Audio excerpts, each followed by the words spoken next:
Hello, this is the Alien Wicked. And this is the Ducky Gwen. Welcome to another episode of the Ducky Alien Files. Tonight we're going to be covering the case of Stella Nickell.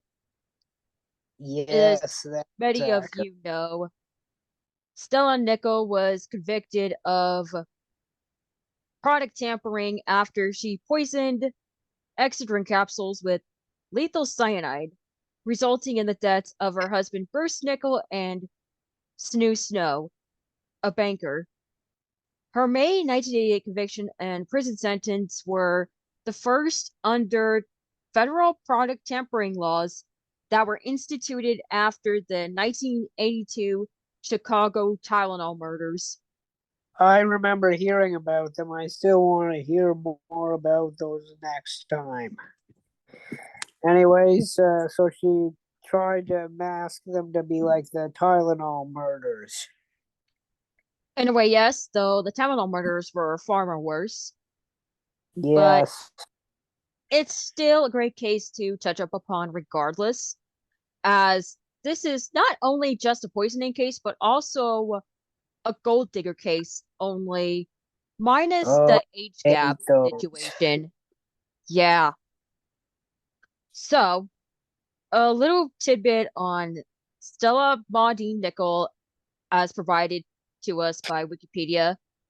Yep. Obviously, she was born Stella Maudine Stephenson. She was born in Yes. August 7th, 1943, in Colton, Oregon, United States. Yes.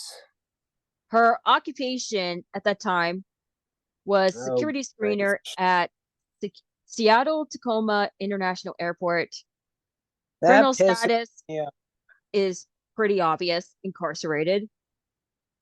And her spouse was Bruce Nickell, who she was married to from 1976 up until 1986. Again, marriage ended for obvious reasons. And she had 2 children. The motive behind her husband's death was an insurance payout of all things, with the convictions being the obvious tampering with consumer products. That's 5 counts. Criminal penalty was 90 years imprisonment, and she was imprisoned at FCI Dublin. Yes. Okay. So, as you can probably tell, this was provided by Wikipedia. So, we're going to start off on her early life, aka her background. Yes, let's talk about her childhood. Okay. So, she was born in Colton, Oregon to Alva Georgia, nicknamed Joe, nay Duncan, later changed her name to Coralie, and George Stephenson. Oh, okay. She grew up in a poor family. At the age of 16, following the birth of her first daughter, Cynthia Hamilton, she moved to Southern California, where she married and had another daughter. So she had her first child, obviously out of wedlock. We don't know what the reason was. It was never specified to my knowledge. But it could be one of many reasons. It could be rape or consensual sex, what have you. But anything. yeah, but you just never know. She had That's another right. child after she married her first husband. She Wonder had what some, happened to him. probably a divorce. Okay, hopefully. Yeah, I'm gonna assume that the man walked out on her for understandable reasons, which we will get Yes. to now. She had several legal issues, including a conviction for fraud in 1968, a charge of spousal abuse for beating Hamilton with a curtain rod in 1969. Oh, for Christ's sake, what a piece of Oh, yes, she was. And a conviction for forgery in 1971. Mm-hmm. And I just forgot to list the sources. So, for the first portion where we talked about her early background, click on the number one part. It is from 48 Hours Mystery, CBS News. Then for the second source listed, it is from Casefile True Crime Podcast. And then Okay. for what we read just now, come on. This is from an archive of People magazine. Oh, she ended up on People magazine. Yep, People magazine. Because remember, she was a famous murderer, so she's practically everywhere. Okay. Yep. She served 6 months in jail for the fraud charge and was ordered into counseling after the abuse charge. And then here's the source for it from June 4th, 2001. And it's from, again, CBS 48 Hours. CBS 48 Hours. Yes, but here's the thing. They never specified what her first husband's name is. But it The mentioned it first. just yeah. And he never really mentioned the name of her first husband for Oh, some odd reason. really? It said, because you see, it says a charge of spousal abuse for beating Hamilton with a curtain rod in 1969. So I assumed that she did marry before Bruce Nickell. Yes, I assume that too. She must Yeah, have had a lot of broken relationships because she's an asshole. not surprisingly.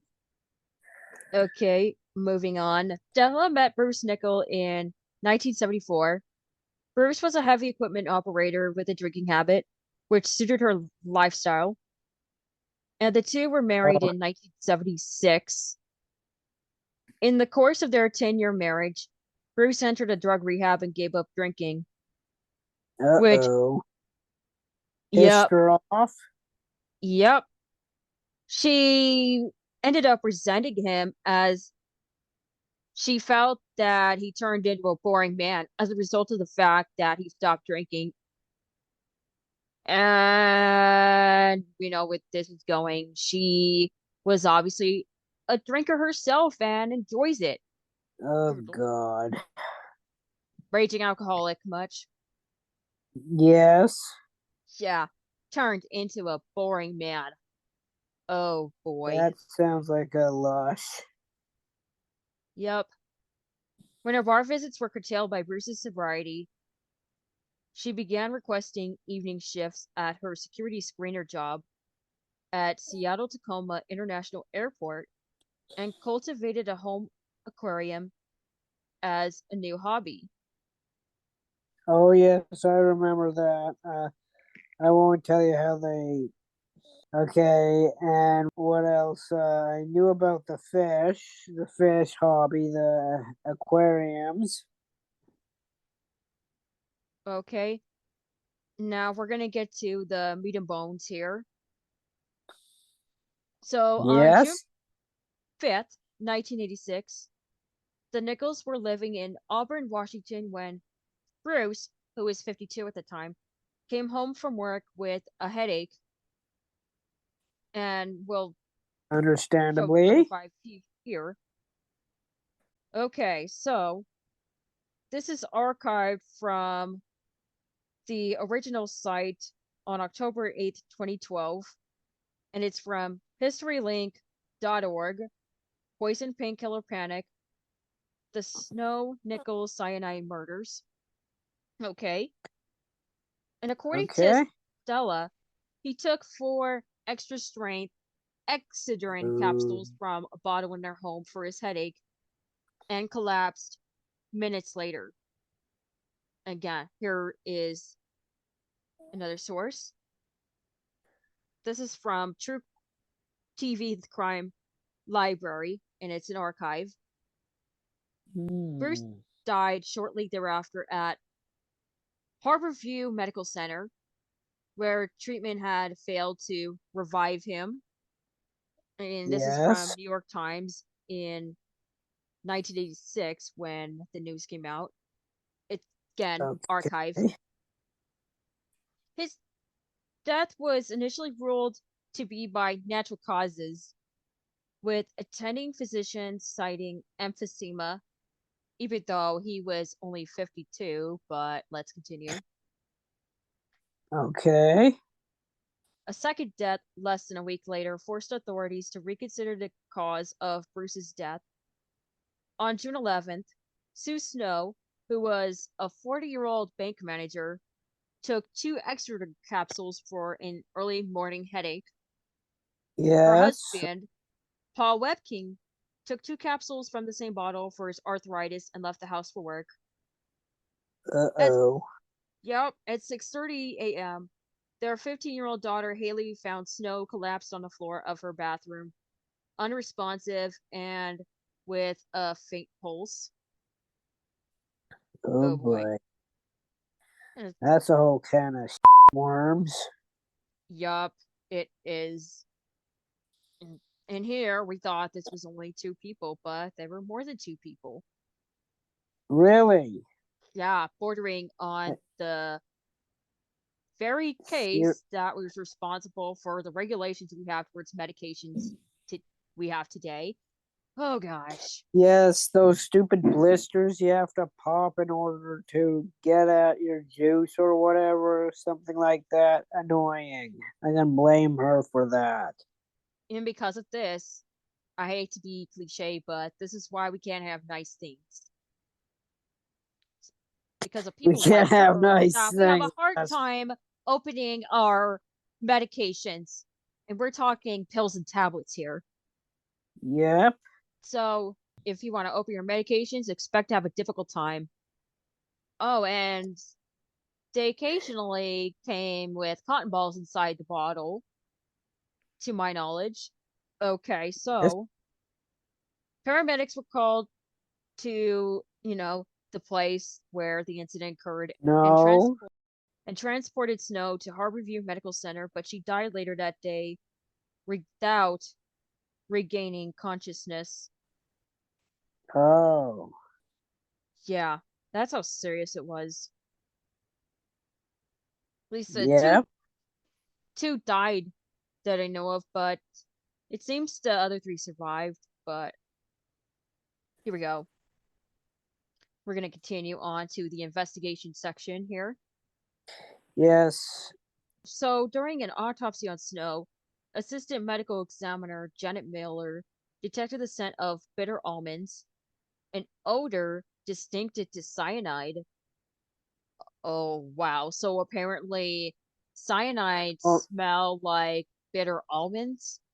yes. And I got something to say. Only a few people can whiff that smell. Some of us can't smell, most of us can't smell it, but some of us can get a whiff of it. I remember hearing in the story. Yeah, I'm honestly surprised that cyanide would smell anything like an almond. That actually never occurred to Yeah. me until just now as I'm reading this. Yeah. So we have to be aware of almonds now, apparently. Okay. Just the smell of them. Well, the smell of them is only good if it's the almond itself. Obviously not cyanide, but Yes. continuing on. Tests verified that Snow had died of acute cyanide poisoning. Investigators examined the contents of the Snow Webking household and discovered the source of the cyanide, the bottle of Excedrin capsules that both Snow and Webking had used the morning of Snow's death. 3 capsules out of those that remained in the 60 capsule bottle were found to be laced with cyanide in toxic quantities. Wow. Oh boy. And here we go. A murder by cyanide was sensational news in Washington state when another tainted bottle from the same lot was found in a grocery store in nearby Kent, Bristol Myers. The manufacturers of Excedrin responded to the discovery of with a heavily publicized recall of all Excedrin products in the Seattle area. I'm gonna show the source here. This is from FDA Consumer Archive. And a group of drug companies came together to offer a $3,000 reward for the capture of the person responsible. Of To our public the, knowledge, it's obvious who it is. But anyway, in response to the publicity, Stella came forward on June 19th. She told police that her husband had recently died suddenly after taking pills from a 40 capsule bottle of Excedrin with the same lot number as the one that had killed Snow. Tests by the Food and Drug Administration confirmed the presence of cyanide in her husband's remains and in 2 Excedrin bottles Stella had turned over to the police. Wow. She turned him into the police herself. ooh, Wow. Stella? Yep. Stella. Wow. Ballsy little bitch. Wow. It's like she wants to get attention for something like this, but I don't know. Initial suspicions were directed at Bristol Myers, with Stella and Webking filing wrongful death lawsuits against the company. The FDA inspected the Morrisville, North Carolina plant where the tainted lot had been packaged, but found no traces of cyanide to explain its presence in the Washington bottles. Huh. Wow. They didn't find any cyanide? Apparently not. Oh, interesting. But on June 18th, Bristol Myers recalled all Excedrin capsules in the United States, pulling them from store shelves and warning consumers to not use any they may already have bought. 2 days later, the company announced a recall of all their non-prescription capsule products. On June 24th, a cyanide-contaminated bottle of Innocent 3 was found at the same store where Snow had brought her contaminated Excedrin. On June Yes. 27th, Washington State put into effect a 90-day ban on the sale of non-prescription medications and capsules. Oh, interesting. I didn't know that part of the story either. The way that the thing was addressed, it is pretty reminiscent of the Tylenol murders from 4 years before. Mm-hmm. But in this case, we're going to get a happier resolution. You just have to find out near the end of this video. So apparently, the capsules also contained flecks of an unknown green substance, which apparently is called an algicide, used in home aquariums sold under the brand name Algae Destroyer. Which was called Algae Destroyer. I remember that. An algae destroyer.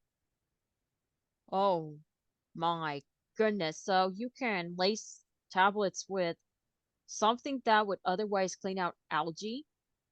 Well, Like, she did mean to do that. She did crush the tablets for the algae destroyer in the same damn mortar and pestle as she did with the cyanide and putting it in the damn capsules, if I remember correctly.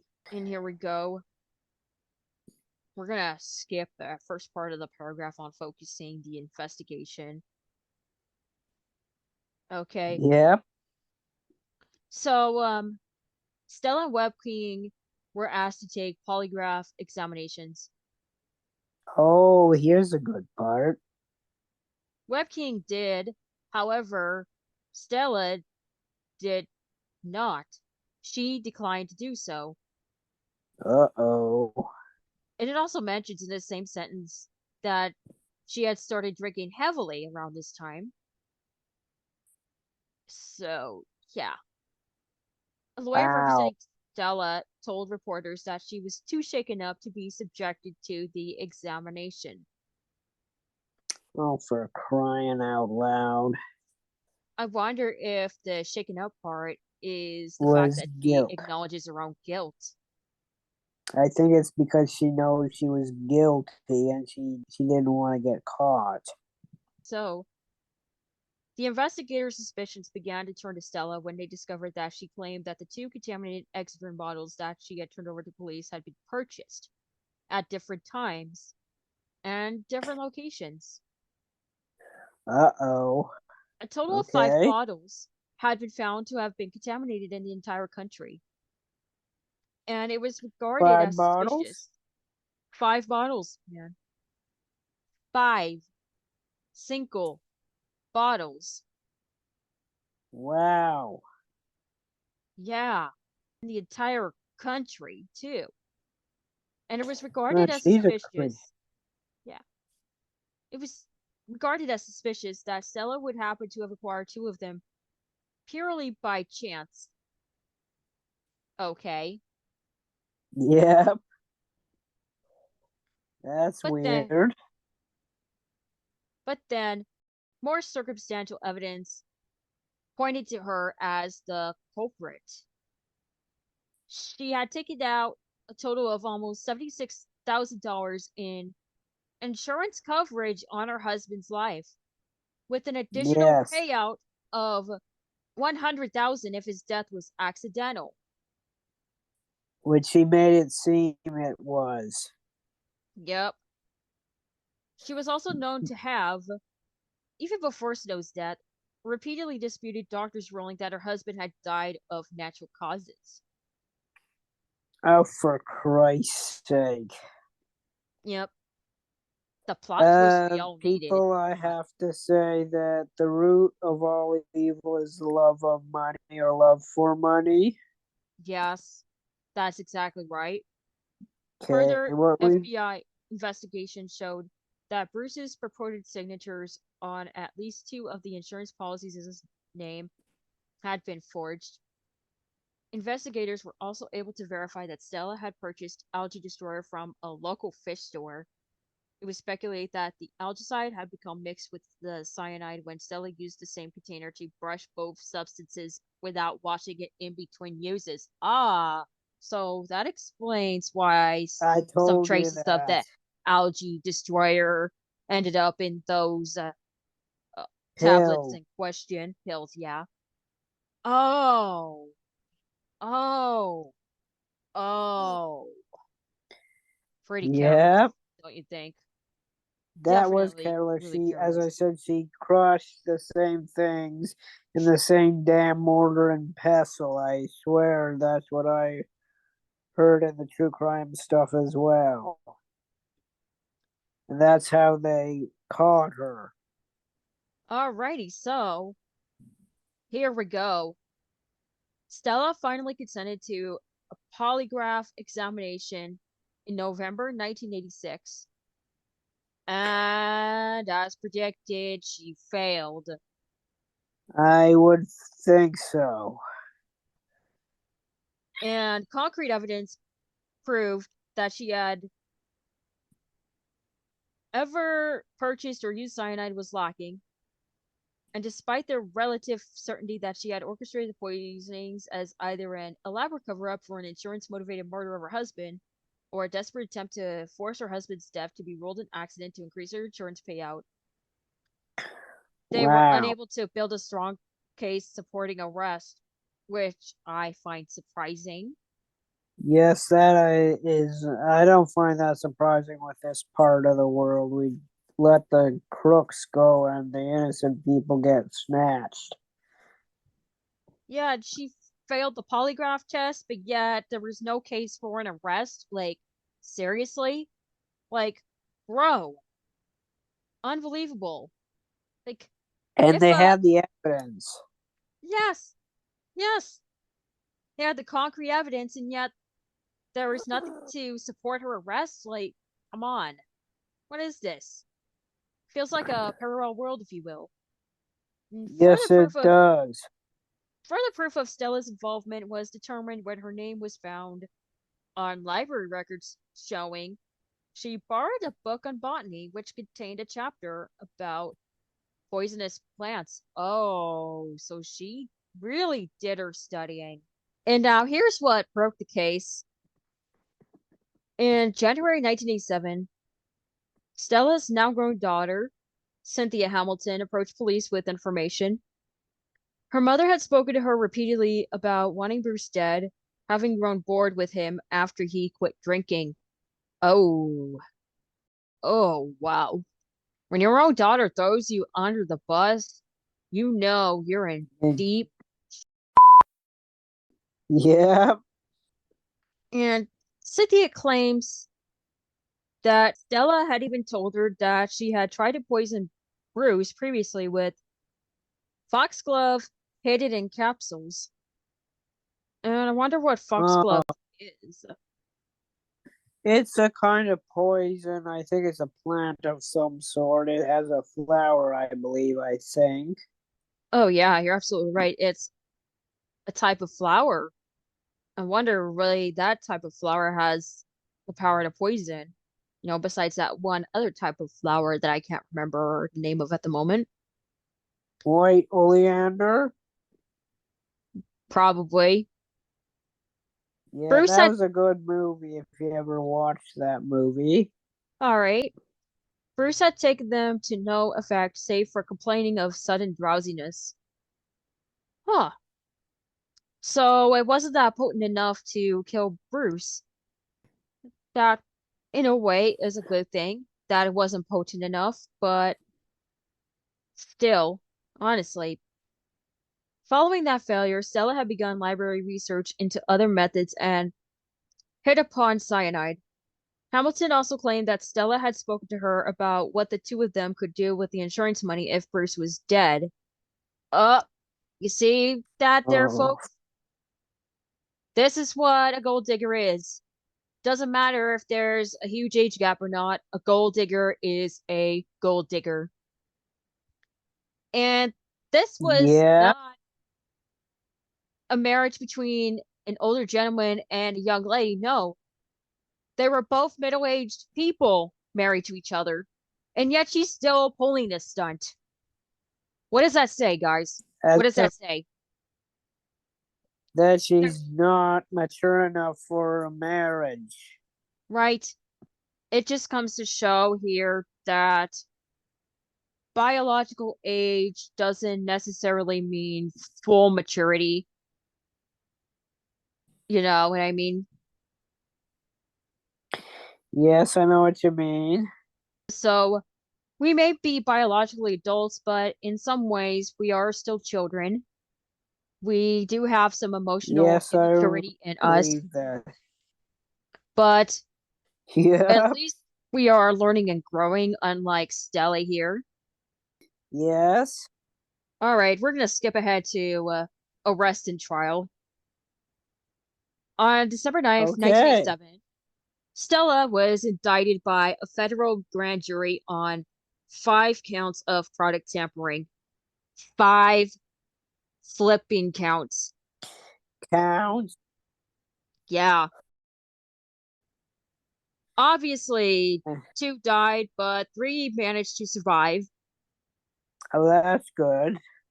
as implied to by how it's described, including 2 which resulted in the deaths of Bruce and Snow, and arrested the same day. She went on trial in April 1988 and was found guilty of all charges on May 9th after 5 days of jury deliberation. Alrighty, we're gonna look at some sources now. Okay. Okay. This is an article from December 10th, 1987, and it was archived from the original site. And then we're gonna look up source number 15 in the Wikipedia article. Again, same article. And then we got Woman guilty of killing two in poisoned Excedrin case, the Boston Globe archive. So the majority Yes. of the articles that were cited in the Wikipedia article were all sourced from archived websites. Just in case anyone's Okay. wondering, Stella's legal team sought a mistrial on grounds of jury tampering and judicial misconduct. One of the jurors had been a plaintiff in a case involving a pill baked into, whoa, Pepperidge Farm goldfish crackers. Oh, goodness. Goldfish crackers as in a smile in every bite or something? Yep. Snack that smiles back goldfish. Oh, she did that too? Well, no, that one had nothing to do with the current case we're talking about. Said one of the jurors Okay. had been a plaintiff in a case involving a pill baked into the Pepperidge Farm goldfish crackers, rating that a second time Oh, for man. emphasis. This was an unrelated case. Like I stated earlier, while it was deemed to be a manufacturing error, the defense thought that it involved product tampering and therefore should have been disclosed during jury selection. However, the motion was denied, thankfully. Source number 17. Possibility of mistrial raised in product tampering case. The Washington Post. Oh. And yep, and you can guess what happened. She was sentenced to 2 terms of 90 years in prison for the 2 deaths, and then 3 tenure terms for the product tampering charges. And of course, all sentences were to run concurrently. And the judge ordered Stella to pay a small fine and forfeit her remaining assets to the families of her victims. That sounds good. Source number 18. Excedrin poisoner sentenced, Albany Times Union. Okay. Then number 19. Stella Nickell, serving 90 years for planting poison pills, killing two, seeks release from prison. Don't know if that's a video or just a text article. But Okay. either way, check it out if you're interested. Certainly. They will all And check be in out the description below. Yeah, you were going to say something? check the book out called Bitter Almonds, which is about this very case. It's by Greg Olson. If you ever want to look it up on Amazon, it's there. Okay. Bitter Almonds. Only eat the actual almonds. Almonds are the only eatable thing, not the cyanide that smells like them. Yeah, the cyanide is not edible. Anyways, As of April 2019, Stella Nickell is housed at female only, low security, minimum security federal correctional institution, Dublin, in California, just east of San Francisco.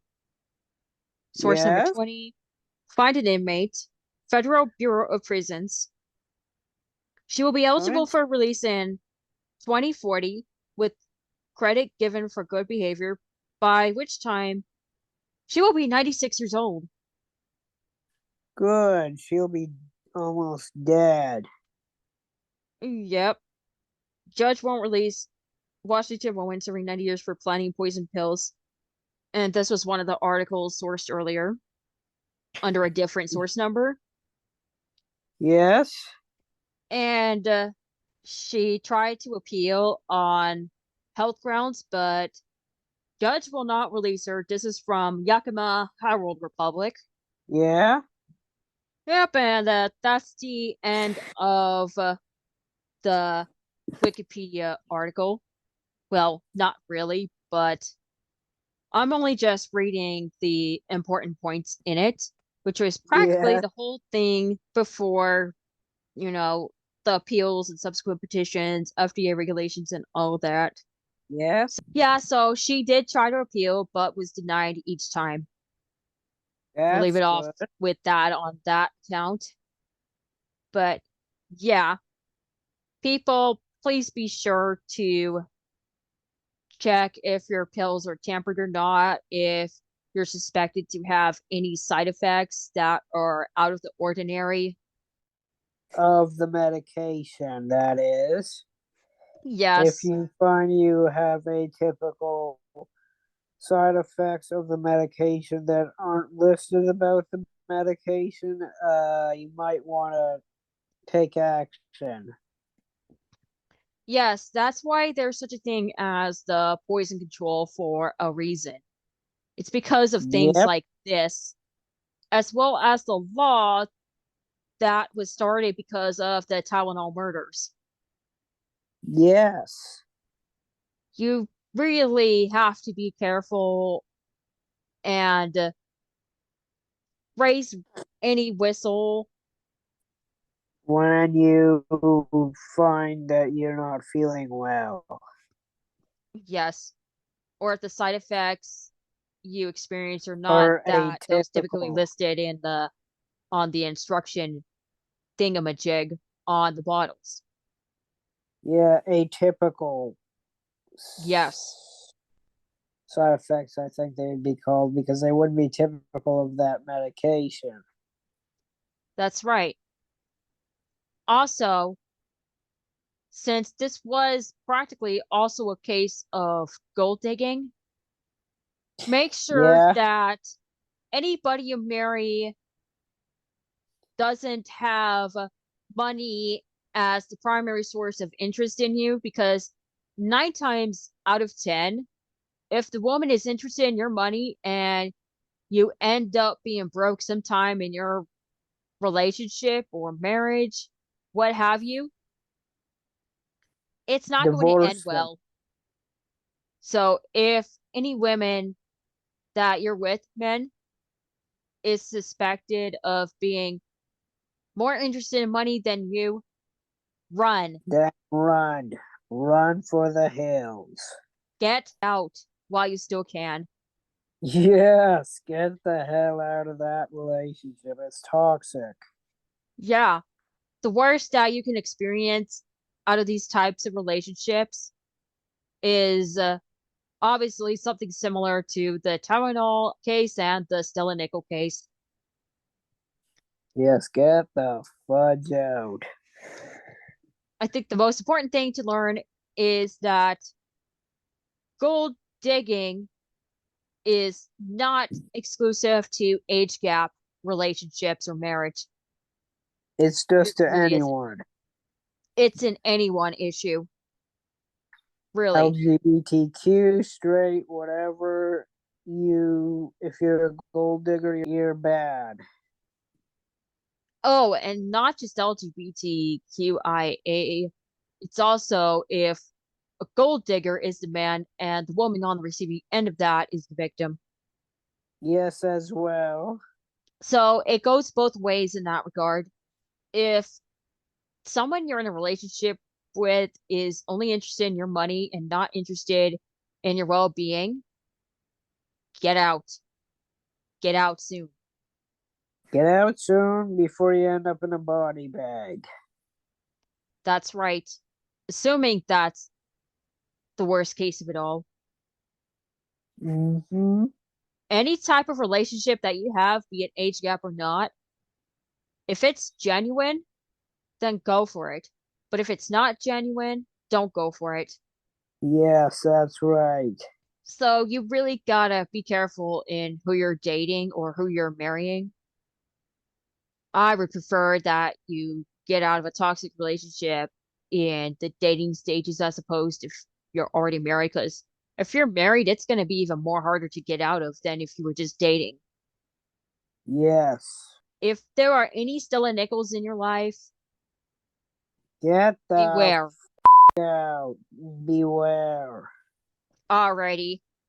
And with all that said and done, please be sure to like, comment, and subscribe if you like our video, and then hit the bell Mm-hmm. button to be notified Yep. of future uploads.